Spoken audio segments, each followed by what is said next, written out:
Hello everyone, welcome back to Ajith movie motives YouTube channel. కొంచెం gap వచ్చింది, కొంచెం ఏంటి చాలా గ్యాప్ వచ్చేసింది. ఈ గ్యాప్ లో చాలా అంటే చాలా మూవీస్ మిస్ అయిపోయారు. అవును, ఇన్ని రోజులు వీడియోస్ ఎందుకు చేయలేదు? నువ్వు చేస్తూనే ఉన్నా కదా, అసలు ఏం జరిగిందో చెప్పు.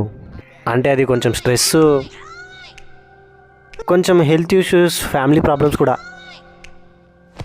మంచి మూవీస్ రావట్లేదు కదా. చెప్తా అంటే కొంచెం ఎక్స్ట్రా యాక్టివిటీస్ ఎక్కువయ్యాయి ఈ మధ్య. ఇక మీదట రెగ్యులర్గా వీడియోస్ వస్తాయి.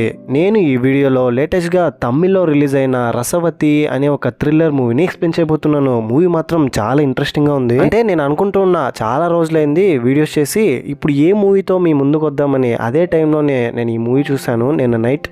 మంచి ట్విస్టులతో చివరి దాకా ఎంగేజ్ చేస్తుంది. ఇంకా ఏ మాత్రం లేట్ చేయకుండా ఎప్పట్లాగానే వీడియోకి లైక్ చేసి ఫేస్ మీద ఒక చిన్న స్మైల్ తో వీడియోని స్టార్ట్ చేసేయండి. మూవీ ఓపెన్ అవగానే పరసు అనే ఒక పోలీస్ ఆఫీసర్ తన హైయర్ ఆఫీసర్ ఫోన్ చేసి, నువ్వు అర్జెంట్ గా వచ్చి నా దగ్గర సరెండర్ అయిపో, నీకే మంచిది లేదా నీ ప్రాణాలకే ప్రమాదం ఉంది అని చెప్తుంటే పరసు మాత్రం సార్ నేను చెప్పేది వినిపించుకోండి, అసలు ఏం జరిగిందో అని చెప్పడానికి ప్రయత్నిస్తూ ఉంటే, నువ్వేం చెప్పినా నేను ఇప్పుడు వినే పరిస్థితిలో నేను, ఇన్సిడెంట్ జరిగినప్పుడు నేను నీ పక్కనే ఉన్నాను అని చెప్తాడు. దీంతో పరసు చాలా కంగారు పడిపోతాడు. అసలు ఏం జరిగింది అనేది తెలుసుకోవాలంటే మనం స్టోరీలో కొంచెం ముందుకు వెళ్ళాలి. హైయర్ ఆఫీసర్ ఫోన్ చేసి కట్ చేసిన తర్వాత పరసు ఏం చేస్తాడంటే సూసైడ్ చేసుకోవడానికి ప్రయత్నిస్తాడు. ఆ తర్వాత మళ్ళీ కాల్ రావడంతో నేరుగా స్టేషన్ లోపలికి వెళ్తే అక్కడున్న ఆఫీసర్ పరసుని ఎందుకనో బాగా తిడుతున్నాడు. తర్వాత కొంతసేపటికి స్టేషన్ లో నుంచి మొత్తం కానిస్టేబుల్స్ అందరూ వెళ్లిపోయిన తర్వాత కేవలం పరసు అని, అలాగే తనకు తెలిసిన ఇంకొక అతను ఇద్దరు ఉంటారు. మెల్లగా మిడ్ నైట్ అవుతుంది. పరసుకి భయం వేస్తుంది. నా గురించి ఇప్పుడు హైయర్ ఆఫీసర్ కి మొత్తం తెలిసిపోయింది కదా,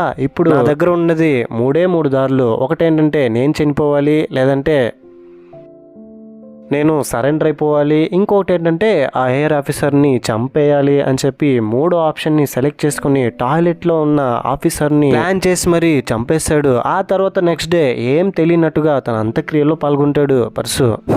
కట్ చేస్తే కొడైకెనాల్. ఇదిగో మీరు స్క్రీన్ మీద చూస్తున్నారు కదా, ఇతనే మన మూవీలో హీరో. అతను ఎందుకనో తెలీదు కాల్ కొంచెం కుంటుకుంటూ నడుచుకుంటూ వెళ్తున్న సమయంలోనే రోడ్డు పైన ఒక చిన్న పక్షి, ఎగరలేని పరిస్థితుల్లో ఉన్న పక్షిని నాటు వైద్యం చేసి ఎగిరే ఎలా చేస్తాడు. దీంతో పక్కనున్న పిల్లలందరూ దీన్ని చూసి చాలా హ్యాపీగా ఫీల్ అవుతారు మన హీరోని చూసి. అన్నట్టు ఇంకో విషయం ఏంటంటే మన హీరోకి అమ్మ నాన్న ఎవరు ఉండరు. ఒక్కడే లైఫ్ ని నేచర్ తో కనెక్ట్ అయ్యి లీడ్ చేస్తూ ఉంటాడనమాట. తన ఫ్రెండ్ వాళ్ళ అమ్మతో ప్రేమగా ఉండేవాడు. తన ఫ్రెండ్ వాళ్ళ అమ్మ కూడా తనని సొంత కొడుకులా భావించేది. అయితే వాళ్ళందరూ నువ్వెందుకు అలా నడుస్తున్నావు, నీ లెగ్ కి ఏమైంది అని ఎన్నిసార్లు క్వశ్చన్ చేస్తున్నావు. మన హీరో అసలు నిజం చెప్పకుండా చిన్న బైక్ యాక్సిడెంట్ అయింది, కింద పడ్డాను, సో ఇలా జరిగింది అని చెప్తాడు. యాక్చువల్ గా జరిగింది ఇంకొకటి ఉంటుంది, అదేంటంటే మీకు ముందు తెలుస్తుంది, వెయిట్ చేయండి. తన ఫ్రెండ్ వాళ్ళ ఇంట్లో నుంచి తన ఇంటికి వెళ్తున్న సమయంలో నైట్ టైంలో రోడ్డు మీద కొంతమంది ఫ్రెండ్స్ అందరూ కలిసి మందు తాగి గొడవ చేస్తూ ఉంటే పక్కనే ఉన్న ప్లాస్టిక్ బాటిల్స్ అన్నిటినీ ఏరుతూ ఉంటాడు. ప్రకృతికి ఎలాంటి హాని జరగకూడదు అనే ఒక మెంటాలిటీ ఉన్న ఒక వ్యక్తి. ఇంకా ఫ్రెండ్స్ అందరూ హీరోని చూసి, ఈ రోజుల్లో కూడా ఇలాంటి ఒక వ్యక్తి ఉన్నారా అని చెప్పి, ఇదంతా మేమే చేస్తాము, మేమే క్లీన్ చేస్తామని మాకు ఒక యూట్యూబ్ ఛానల్ ఉంది, మీరేమైనా చెప్పాలనుకుంటున్నారా అంటే, అదేం లేదు, చెత్త వేయద్దు ఎక్కడ పడితే అక్కడ, ప్లాస్టిక్ ని అవాయిడ్ చేయండి అని చెప్పాలి అని చెప్తాడు. తర్వాత వాళ్ళందరూ అక్కడ నుంచి వెళ్ళిపోయిన తర్వాత బస్ లో ఒక అమ్మాయి ఏడుస్తూ కనిపిస్తుంది. తనని చూడంగానే హీరోకి బాధేసి, మీరు అలా ఏడవకండి, మీ మొహానికి ఏడుపు అస్సలు బాలేదు, కొంచెం నవ్వండి అని చెప్పి తనకి చెప్తే, తను హీరోని చూసి హీరో చేతికున్న టాటో చూసి చాలా హ్యాపీగా ఫీల్ అవుతుంది. ఎందుకంటే ఆ టాటో సేమ్ అలాగే తను కూడా వేసుకుని ఉంటుంది కాబట్టి. వెంటనే తనని చూడంగానే ఒక పాజిటివ్ వైబ్ వచ్చి ఏడవడం మానేస్తుంది. తనే మన మూవీలో హీరోయిన్. తన పేరు సూర్య. తను ఒక హోటల్ మేనేజర్ అనమాట. కొడైకెనాల్లోనే ఉంటుంది ఆ హోటల్. తను ఎప్పుడు తనకు జరిగిన పాస్ట్ ని తలుచుకుంటూ బాధపడుతూ ఉంటుంది. ఇంకో విషయం ఏంటంటే తనకి మందు అనలాగే సిగరెట్ అలవాటు కూడా ఉంది. ఇదిగో ఇప్పుడు మీరు స్క్రీన్ మీద చూస్తున్నారు కదా, ఇదే మన హీరో వాళ్ళ క్లినిక్ అనమాట. ఎవరు వచ్చినా ఇక్కడే ట్రీట్మెంట్ చేసేవాడు. సరిగ్గా అప్పుడే ఒక పెద్ద ఆయన హీరో దగ్గరకు వచ్చి, నా కూతురు దెయ్యం చూశానని తెగ భయపడిపోతుంది, తన మెంటల్ కండిషన్ కూడా అస్సలు బాగాలేదు, తనని ఎలాగైనా మీరే ట్రీట్మెంట్ చేసి నార్మల్ చేయాలి, మేము ఇది వరకు ఒక డాక్టర్ దగ్గర చూపించాము, తను ఇప్పుడు ఫోన్ చేసినా కూడా లిఫ్ట్ చేయట్లేదు, తను మమ్మల్ని అస్సలు పట్టించుకోవట్లేదు, ఎలాగైనా మీరు కాపాడతారనే నేను మీ దగ్గరకు వచ్చాను అని చెప్పడంతో, ఇలా చూడండి ఆల్రెడీ ఒకరు ట్రీట్ చేసిన పేషెంట్ ని నేను మళ్ళీ చూడలేను, మీరు వాళ్ళ దగ్గరికే తీసుకెళ్ళండి అని చెప్పి తనకి ఫోన్ చేస్తాడు నంబర్ తీసుకుని. ఆ తర్వాత నెక్స్ట్ డే మార్నింగ్ కూడా ఆ పెద్దాయన అక్కడ నుంచి వెళ్ళకపోవడంతో, సార్ ఎలాగైనా నా కూతుర్ని మీరే నయం చేయగలరు, కాపాడండి అని మళ్ళీ అడుగుతుండడంతో, సరే ఓకే నేను చూస్తాను చూస్తాను, నేనే తన దగ్గరకు వస్తానని చెప్పి సైంటిఫిక్ గా కొన్ని థింగ్స్ చేసి వెల్లుల్లిపాయలు తీసుకెళ్లి నువ్వు సరిగ్గా ఫుడ్ తీసుకోవట్లేదు, మంచిగా ఫుడ్ తీసుకోకపోవడం వల్ల నిద్ర పట్టకపోవడం వల్ల నైట్ టైంలో నువ్వు సడన్ గా లేచేసరికి దెయ్యాలు నీకు కనిపిస్తున్నట్టు నీకు అనిపిస్తుంది, అదంతా నీ హెల్యూజినేషన్ మాత్రమే, సో ప్రాపర్ గా ఫుడ్ తిను అని నేను చెప్పిన చిన్న ఎక్సర్సైజెస్ చేయని చెప్పి అక్కడ నుంచి వెళ్ళిపోతాడు వాళ్ళ నాన్నతో. ఇంకా మీ అమ్మాయికి ఏం కాదు, తను నార్మల్ అయిపోతుంది, పెద్దగా ప్రాబ్లం ఏం లేదని చెప్పి. ఆ తర్వాత నెక్స్ట్ డే మన హీరో రెస్టారెంట్ కి వెళ్తాడు. అక్కడే మన హీరోయిన్ కూడా ఉంటుంది సూర్య. తను హీరోయిన్ చూడంగానే తన చేతిలో టాటూ చూసి హర్రే సేమ్ మనలాగే వేసుకుందని చెప్పి వీళ్ళిద్దరి మధ్య ఒక ఐ కాంటాక్ట్. కట్ చేస్తే పర్సు ఉంటాడు కదా, వాళ్ళ హైయర్ ఆఫీసర్ ని చంపేసింటాడు. ఇప్పుడు తన ప్లేస్ లో తినే ప్రమోట్ అవుతాడు అనమాట. అతనే వాళ్ళ ఏరియాలో ఉన్న పోలీస్ ఆఫీసర్స్ అందరికి హెడ్ అనమాట. ఇప్పుడు తన కారులో వెళ్తూ ఒక ఇన్సిడెంట్ ని గుర్తు చేసుకుంటాడు. అదేంటంటే వాళ్ళ అమ్మ నాన్న ఎప్పుడు చూసినా గొడవ పడేవాళ్ళు, వాళ్ళ నాన్న వాళ్ళ అమ్మని హింసించాడు అనమాట. అందువల్ల తన అమ్మ సూసైడ్ చేసుకుని చనిపోయి ఉంటుంది హింసని తట్టుకోలేక. సో అదంతా గుర్తు తెచ్చుకొని ఒకలాగా పర్సు బాధపడుతూ ఉంటాడు. ఇంకో పక్క హీరోయిన్ సూర్య వాళ్ళ స్టాఫ్ మెంబర్ తో నేను బయటికి వెళ్తున్నాను అంటే వాళ్ళ స్టాఫ్ మెంబర్స్ అందరూ మేడం మీరు ఇక్కడికి వెళ్ళండి, ఈ ప్లేస్ బాగుంటుందని చెప్పి ఒక్కొక్కరు ఒక్కో ప్లేస్ చెప్తున్నారు, పులిహోర కలుపుతున్నారండి. తర్వాత వాళ్ళ ఎండీని పిలిచి హీరో గురించి డీటెయిల్స్ కనుక్కొని తన క్లినిక్ గురించి తెలుసుకొని తనున్న ప్లేస్కి వెళ్తుంది. యాక్చువల్ గా సూర్య బయటికి వెళ్ళాలి అని అనుకుంది కూడా హీరోయిన్ చూడడానికనే. ఆ తర్వాత హీరో ఉన్న ప్లేస్ తెలుసుకుని తన దగ్గరికి వెళ్ళి మాట్లాడుతుంది. హీరో కూడా హ్యాపీ అనమాట, తనకు నచ్చిన అమ్మాయి తన కోసం వెతుక్కుంటూ వచ్చిందని చెప్పి. ఇంకో పక్క మన పర్సు ఏమో వాళ్ళ స్టాఫ్ మెంబర్తో చాలా రూడ్గా బిహేవ్ చేస్తున్నాడు, కొంచెం కూడా రెస్పెక్ట్ ఇవ్వట్లేదు. దాంతో వాళ్ళ స్టాఫ్ మెంబర్స్ అందరూ తన మీద కోపం పెంచుకుంటారు, సైకోలాగా మారిపోతాడు వాళ్ళ దగ్గర పర్సు. ఆ రోజు ఈవినింగ్ హీరోకి ఒక ఫోన్ కాల్ వస్తుంది. ఫోన్ చేసింది ఎవరంటే ఇంతకు ముందు ఒక చిన్న పాప ట్రీట్మెంట్ కోసం వచ్చి ఉంటుంది కదా, అదేనండి. వాళ్ళ నాన్న వచ్చి బతిమలాడడంతో తనే వెళ్ళి నేరుగా టైంకి ఫుడ్ తిని చెప్పిన ఎక్సర్సైజెస్ చేయమని చెప్పి వచ్చి ఉంటాడు కదా, తనని ట్రీట్ చేస్తున్న డాక్టర్ ఇప్పుడు హీరోకి ఫోన్ చేసి ఏంటండి మరి అంత పెద్ద డాక్టరా, మీ దగ్గరకు వస్తే ఏ సమస్య అయినా నయమైపోతుందా, నా దగ్గర ఎన్ని రోజుల నుంచి వాళ్ళు ట్రీట్మెంట్ తీసుకుంటున్నారు, ఇంకా తనకి నయం కాదు, ఒక్క రోజులోనే మీరు ట్రీట్మెంట్ చేసి తన జబ్బుని నయం చేశారు, నేను మిమ్మల్ని కలవాలి అని చెప్పి నెక్స్ట్ డే తన హాస్పిటల్ కి హీరోని రమ్మంటే హీరో తనని కలవడానికి వెళ్తాడు. అయితే కావాలనే ఆ డాక్టర్ హీరోని చాలాసేపు బయట వెయిట్ చేస్తుంది. డాక్టర్ హీరోని కలవగానే అస్సలు నచ్చదు తనకి, ఎందుకంటే అన్ని జబ్బులకి సైంటిఫిక్ గానే ట్రీట్మెంట్ ఉంది, నేచురల్ గానే మనకున్న జబ్బుల్ని రికవర్ చేయొచ్చు అని చెప్పడంతో డాక్టర్ కి బాగా కోపం వస్తుంది. వీళ్ళిద్దరి మధ్య చాలాసేపు ఆర్గ్యుమెంట్ అయిపోయిన తర్వాత హీరో ఇంకా డాక్టర్ మీద కోప్పడి అక్కడ నుంచి వచ్చేస్తాడు. తను వెళ్ళిపోయిన తర్వాత పర్సు డాక్టర్ని కలవడానికి వెళ్తాడు. డాక్టర్ని చూడగానే తన కళ్ళు సేమ్ చిన్నప్పుడు చనిపోయిన తన అమ్మ కళ్ళు లాగే ఉండడంతో మీరు అచ్చమ్మ అమ్మలాగే ఉన్నారు, మీ కళ్ళు మా అమ్మలాగే ఉందని చెప్పి కొంచెం తనకి దగ్గర అవడానికి ప్రయత్నిస్తున్నాడు. ఆ తర్వాత రెస్టారెంట్ కి వెళ్తాడు హీరోయిన్ సూర్యని చూడడానికి. సరిగ్గా అప్పుడే పర్సు హీరోని చూసి బాగా కోప్పడతాడు, తనని ఎలాగైనా ఆపాలి, హీరో హ్యాపీగా ఉండకూడదు, తన హీరోయిన్ తో కలవకూడదు అని చెప్పి పర్సు హీరోయిన్ దగ్గరికి వెళ్ళి ఫస్ట్ తను క్లోజ్ అవడానికి ప్రయత్నిస్తూ ఉంటాడు. హీరోయిన్ ఒక ప్లేస్ లో ఒంటరిగా కూర్చుంటే తను మాత్రం నాకు ఒంటరిగా ఉండడం అలవాటు, కావాలనే పీస్ ఆఫ్ మైండ్ కోసం నేను ఇక్కడున్నాను, దయచేసి మీరు ఇక్కడి నుంచి వెళ్ళిపోండి అని చెప్పి పర్సుని అక్కడి నుంచి పంపించేస్తుంది. ఆ తర్వాత అక్కడికి హీరో రావడంతో హీరోని పక్కనే కూర్చోబెట్టుకుని మాట్లాడించడంతో పర్సుకి ఇంకా కోపమిస్తుంది. ఆ తర్వాత హీరోయిన్ హీరో వాళ్ళ ఇంటికి వెళ్ళాలనుకుంటుంది. ఇద్దరు కలిసి హీరో వాళ్ళ ఇంటికి వెళ్తారు, హ్యాపీగా డిన్నర్ చేస్తారు. హీరోయిన్ కొంచెం ఆల్కహాల్ ఎక్కువ తీసుకోవడంతో అక్కడే పడుకుండిపోతుంది. కట్ చేస్తే నెక్స్ట్ డే మార్నింగ్ లేవగానే హీరోయిన్ నిద్రలోనే యూరిన్ పోయి ఉంటుంది. ఇది చూసి హీరోయిన్ కంగారు పడుతూ ఉంటే హీరో ఏం కాదు నేను వాష్ చేసుకుంటాను అని చెప్తాడు. దాంతో హీరోయిన్ బాగా ఏడవడంతో అసలు ఏం జరిగింది నాకు చెప్పవా అంటే హీరోయిన్ తనకు జరిగిందని చెప్తుంది. యాక్చువల్గా ఏం జరిగింటుందంటే బెంగళూరులో తను జాబ్ చేస్తున్నప్పుడు తన ఫ్రెండ్స్ అందరూ కలిసి వీకెండ్ పార్టీ అని చెప్పి తీసుకెళ్లి తనకి బాగా మందు తాగించి తనతో మిస్బిహేవ్ చేయడానికి ప్రయత్నించుంటారు. కొంచెం తను కాన్షియస్ గానే ఉండడంతో వాళ్ళని కొట్టి అక్కడ నుంచి తప్పించుకోవడానికి ప్రయత్నించుంటుంది. ఈ ప్రాసెస్ లో తన కడుపు మీద ఒకడు గాయం చేసి తనని కింద పడేలా చేస్తాడు. ఆ తర్వాత తనని హాస్పిటల్ జాయిన్ చేస్తారు. అప్పుడే తనకి లైఫ్ అంటే ఏంటి, లైఫ్ లో ఫ్రెండ్స్ ని అస్సలు నమ్మకూడదు, ఎప్పుడు మనం ఒంటరిగానే ఉండాలి అని చెప్పి ఒంటరిగా నేను ఇక్కడికి వచ్చేసాను అని చెప్పి జరిగిందంతా హీరోకి ఎక్స్ప్లెయిన్ చేసి ఆ ఇంజూర్ వల్లనే నాకు ఇప్పుడు ఇలా అవుతుంది అని చెప్పి నాకెవరూ లేదు అని చెప్తే హీరో తనకి దగ్గరుండి నేను నీకున్నాను అన్న హోప్ ఇచ్చి తనని గట్టిగా హగ్ చేసుకుంటాడు. ఇంక ఇప్పటి నుంచి వీళ్ళిద్దరి మధ్య ప్రేమ మొదలవుతుంది. ఇద్దరు కలిసి చాలా ప్లేసెస్కి వెళ్తారు. ఒక ప్లేస్లో కొంతమంది ఫ్రెండ్స్ మందు తాగి ఒక అతన్ని చంపడానికి ప్రయత్నిస్తుంటే ఇది చూసిన హీరో అండ్ అలాగే హీరోయిన్ వీళ్ళిద్దరూ దాన్ని ఆపడానికి ప్రయత్నిస్తారు. రమేష్ అనే ఒక వ్యక్తి సురేష్ అనే ఒక వ్యక్తిని చంపడానికి ప్రయత్నిస్తున్నాడు. సో ఎలాగోలాగా మన హీరో అక్కడికి వెళ్ళి తన మాస్ అండ్ క్లాస్ చూపించి వాళ్ళతో ఫైట్ చేసి అతన్ని కాపాడి అక్కడి నుంచి వెళ్ళిపోతాడు. ఇదంతా చూసిన తనని ఫాలో అయిన పరుసు అసలు ఈ గొడవ ఎలా అయింది, మీరెందుకు అక్కడ ఉన్నారు అని చెప్పి హీరోని హీరోయిన్ ని ఇద్దరిని స్టేషన్ తీసుకెళ్లి ఇన్వెస్టిగేషన్ చేస్తాడు.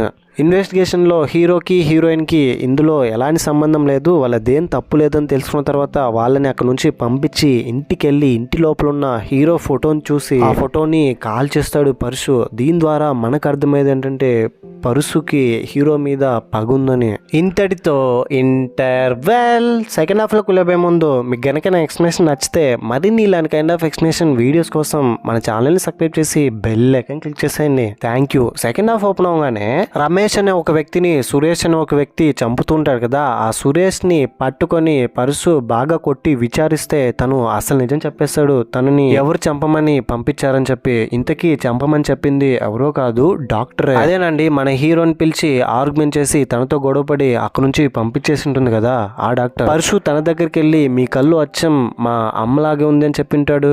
ఆమె తన భర్త రమేష్ ని చంపమని చెప్పి సురేష్ అనే ఒక వ్యక్తికి చెప్పి అక్కడ నుంచి పంపించుంటుంది. ఇదంతా తెలుసుకున్న పరుసు దీన్నే అడ్వాంటేజ్ గా తీసుకొని డాక్టర్ ఫోన్ చేసి మేడం మీ గురించి నాకు మొత్తం తెలిసిపోయింది, మీ భర్తని మీరే ఎందుకని చంపాలనుకుంటున్నారు, అసలు ఏం జరిగింది, ఇప్పుడు నేను ఈ విషయం మీ భర్తకు చెప్తే మీ సిచ్యువేషన్ ఏంటో ఒక్కసారి ఊహించండి, అందుకే నేను చెప్పినట్టు మీరు వినండి అని చెప్పి తనని ఇంటికి పిలిపించి తన ఇంట్లో పనులన్నీ చివరికి వాష్రూమ్ క్లీన్ చేయించే పని కూడా చేయిస్తాడు. తను ఏం చెప్తుందంటే నా భర్త అంటే నాకు అస్సలు పడదు, నన్ను రోజు హింసిస్తాడు, మెంటల్ గా టార్చర్ చేసినందుకే నా భర్తను నేను చంపాలనుకున్నాను, అంతే నన్ను ఇందులో నుంచి ఎలాగైనా మీరే బయటపడేయండి అని చెప్పి ఎంత రిక్వెస్ట్ చేసినప్పటికీ పరుసు ఒప్పుకోవట్లేదు. నేనేమైనా నీతో ఫిజికల్ గా కలవమన్నానా, కేవలం నా ఇంటి పనులు చేసి పెట్టమన్నాను అంతే కదా, నేను చెప్పింది చెప్పినట్టు చేస్తే నిన్ను నేను ఈ కేసులో నుంచి బయటికి తీసుకొచ్చేస్తాను అని చెప్తున్నాడు. ఆ తర్వాత పరుసు ఏం చేస్తాడంటే ఎలాగైనా హీరోని హీరోయిన్ ని విడగొట్టాలని చెప్పి ఒక ప్రాస్టిట్యూట్ గర్ల్ ని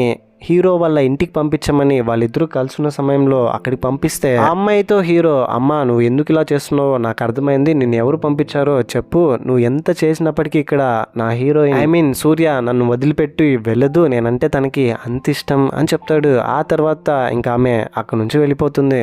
ఆ తర్వాత పరుసు డాక్టర్ తో మెల్లమెల్లగా తనకు జరిగిందన్నంతా ఎక్స్ప్లెయిన్ చేస్తాడు. చిన్నప్పుడు వాళ్ళ అమ్మ నాన్న గొడవ పడ్డం, వాళ్ళ అమ్మ సూసైడ్ చేసుకోవడం. డాక్టర్ తో ఏం చెప్తాడంటే నీలో నాకు నచ్చింది ఏంటంటే నీ భర్త నిన్ను హింసిస్తే నువ్వు చనిపోకుండా నీ భర్తను చంపాలనుకుంటున్నావు, అందుకే నువ్వంటే నాకు ఇష్టం, మా అమ్మ కూడా అలా చేస్తుంటే ఈరోజు నేను మా అమ్మతో హ్యాపీగా ఉండేవాడిని, సో మనమిద్దరం ఎప్పటికీ ఇలాగే ఉందామని చెప్పి తనతో చెప్పి ఆ తర్వాత హీరోయిన్ దగ్గరికి వెళ్ళి హీరో గురించి నువ్వు అనుకున్నట్టు వాడు అంత మంచివాడేం కాదు, వాడికి పాస్ట్ ఉంది, తన లెగ్ ఎందుకు ఇంజూర్ అయిందో నీకు ఎప్పుడైనా చెప్పాడా, తన పాస్ట్ గురించి వెళ్ళి అడుగు నీతో వాడు చెప్పడు అని చెప్పి తనతో చెప్తాడు. ఆ తర్వాత మెల్లగా హీరో మీద తనకు కూడా అనుమానం వచ్చి నేరుగా సూర్య హీరో దగ్గరికి వెళ్ళి అసలు ఏం జరిగింది, నీ పాస్ట్ ఏంటి, నా గురించి నీకు మొత్తం చెప్పాను కదా, నీ గురించి కూడా నాకు తెలుసుకోవాలని ఉంది అని చెప్పడంతో హీరో సరే ఓకే నీకు చెప్పకుండా నేను ఏం దాచలేను, నేను జరిగిందంతా చెప్పేస్తాను అని చెప్తాడు. ఫ్లాష్ బ్యాక్ ఓపెన్ అవగానే మన హీరో వాళ్ళ అమ్మా నాన్నతో కలిసి హ్యాపీగా సొంత ఊర్లో బ్రతుకుతూ ఉంటాడు.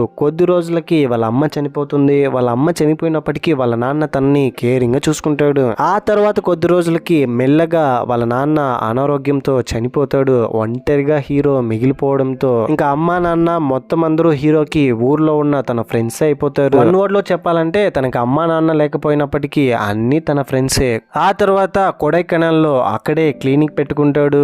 తర్వాత కొద్ది రోజులకి చిత్ర అనే ఒక అమ్మాయిని ప్రేమిస్తాడు. తను కాలేజ్ లో తనకి ఎంత మంది ప్రపోజ్ చేస్తున్నా కూడా అందరినీ అవాయిడ్ చేసి కేవలం హీరోని మాత్రమే ప్రేమిస్తుంది. వీళ్ళిద్దరి మధ్య ప్యూర్ లవ్ ఉండేది. ఇద్దరు కలిసి డిఫరెంట్ ప్లేసెస్ కి వెళ్ళేవాళ్ళు, కలిసి ఉండేవాళ్ళు, అన్నీ బాగానే ఉంది అన్న టైంలో వాళ్ళ ఫ్రెండ్స్ మధ్య జరిగిన ఒక గొడవలో అనుకోకుండా హీరో జైలుకి వెళ్ళాల్సి వస్తుంది.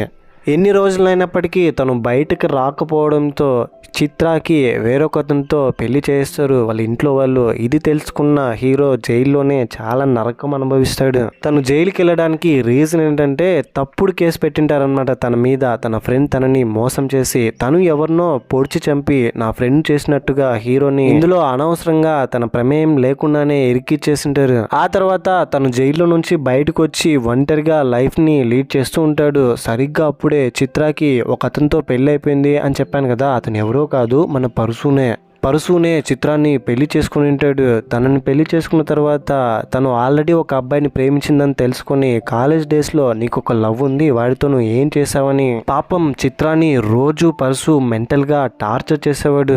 తను ఏం చేసినా తనని అవమానించడం, ఎప్పుడు చూసినా తనని తిట్టడం, తనకి కొంచెం కూడా రెస్పెక్ట్ ఇవ్వకపోవడం, ఇదంతా తనని చాలా బాధపరిచేది. వాళ్ళ అమ్మ నాన్న దగ్గరికి వెళ్ళి కూతురు కాలేజ్ డేస్ లో ఒక అతన్ని ప్రేమించింది, ఇప్పుడు కూడా తన ఆలోచనలతోనే బ్రతుకుతుంది, నాతో సరిగ్గా హ్యాపీగా ఉండట్లేదు, తనతో కలిసి బాగా తిరిగిందంట, తనతో ఏం చేసింది ఎవరికి తెలుసు అని చెప్పి చిత్ర వాళ్ళ అమ్మా నాన్నని ఇంటికి రాకుండా చేస్తాడు. చిత్ర రోజుకి పరశు మెంటల్ టార్చర్ ఎక్కువ అయిపోవడంతో నీలాంటి వాడి పక్కన ఉండడం కంటే చనిపోవడం మేలు అని చెప్పి నేను ఇంకా అతన్నే ప్రేమిస్తున్నానని చెప్పి మగాడే కాదు అని ఉరివేసుకొని చనిపోతుంది. తను చనిపోతుంటే కనీసం ఆపను కూడా ఆపడు. ఇది జరిగింటుంది. ఇదంతా హైయర్ ఆఫీసర్స్ తెలిసిపోయి సరెండర్ అవ్వమని చెప్తే తన గురించి ఎక్కడ నిజానిజాలు అందరికీ తెలిసిపోతుందని చెప్పి హైయర్ ఆఫీసర్ ని చంపేసి తన ప్లేస్ లో ఇప్పుడు పరశు వచ్చింటాడు. ఇప్పుడు కొడైకెనాల్లో లాక్డౌన్ విధించాలని ఎవ్వరు కలిసి గుంపుగా ఉండకూడదని చెప్పి రెస్టారెంట్ లో హీరో అండ్ అలాగే హీరోయిన్ సూర్య వీళ్ళిద్దరూ ఉన్నారని చెప్పి అక్కడికి వెళ్ళి హీరోయిన్ సూర్యతో ఎప్పుడైనా తెలిసిందా వాడు ఒక హంతకుడు ఒక అమ్మాయిని చంపేశాడు అని చెప్పి చిత్రాన్ని పరశునే సూసైడ్ చేసుకునేలాగా చేసి ఇప్పుడు ఆ కేసులో అనవసరంగా హీరోని ఇరికించాలి అని అనుకుని తనని పట్టుకుని లాక్కుంటూ తీసుకెళ్తాడు. మన హీరోకి పరశు మీద భయంకరమైన కోపం ఉంటుంది. దమ్ముంటే వచ్చి నాతో గొడవ పడ్రా, అప్పుడు ఇద్దరు ఎవరో ఒకరే మిగులుతాం, అప్పుడు తెలుస్తుంది ఎవరు మగాడో అని చెప్పడంతో పరశు అండ్ అలాగే హీరో వీళ్ళిద్దరూ బాగా గొడవ పడతారు. ఫైనలీ పరశుని మన హీరో కొట్టి చంపేస్తాడు. చాలా భయంకరంగా ఉంటుంది గొడవ. ఎలాగో పరశు అంటే పోలీస్ వాళ్ళందరికీ అసహ్యం కాబట్టి ఇలాంటి ఒక అతన్ని మేము కాపాడడానికి ట్రై చేయము అని చెప్పి ఈ కేసులో తనదే తప్పు లేకుండా బయటికి తీసుకొచ్చేస్తారు హీరోని. ఎందుకంటే ఇంతకు ముందే పరశు స్టాఫ్ మెంబర్ తో చాలా రూడ్ గా ప్రవర్తించుంటారు కదా, అందరూ పరశు మీద భయంకరమైన కోపంతో ఉండింటారు. అండ్ ఫైనలీ మన హీరో అండ్ అలాగే హీరోయిన్ సూర్య వీళ్ళిద్దరూ కలిసి హ్యాపీగా ఉంటారు. వాళ్ళకి జరిగిన గతాన్ని మొత్తం మర్చిపోయి మనకు పాస్ట్ లో ఎన్ని ఇన్సిడెంట్స్ అయినా జరిగినాయి వాటన్నిటినీ మనం ఇప్పుడు గుర్తు తెచ్చుకోకుండా ఫ్యూచర్లో అలాంటి తప్పులు మళ్ళీ చేయకుండా బ్రతకడమే కదండి లైఫ్ అంటే. ఇంతటితో మూవీ కూడా ఎండ్ అయిపోతుంది. ఈ మూవీపై మీ ఒపీనియన్ ఏంటి, నా ఎక్స్ప్లెనేషన్ మీకు ఎలా అనిపించింది అనే దాన్ని ఏదో ఒకటి తప్పకుండా కింద కమెంట్ బాక్స్లో నాతో షేర్ చేసుకోండి. ఇలాంటి కైండ్ ఆఫ్ మరిన్ని మూవీ ఎక్స్ప్లెనేషన్ వీడియోస్ కోసం మన ఛానల్ని సబ్స్క్రైబ్ చేసి బెల్ ఐకాన్ క్లిక్ చేసేయండి. వీడియోస్ ఇక మీదట రెగ్యులర్గా వస్తాయి. ఇంకా చెప్పడానికి ఏమీ లేదండి. ఇంతకంటే మంచి మూవీతో మీ ముందు ఉంటాను. అంతవరకు సేఫ్గా ఉండండి, హ్యాపీగా ఉండండి, నవ్వుతూ ఉండండి. Thank you. జై హింద్.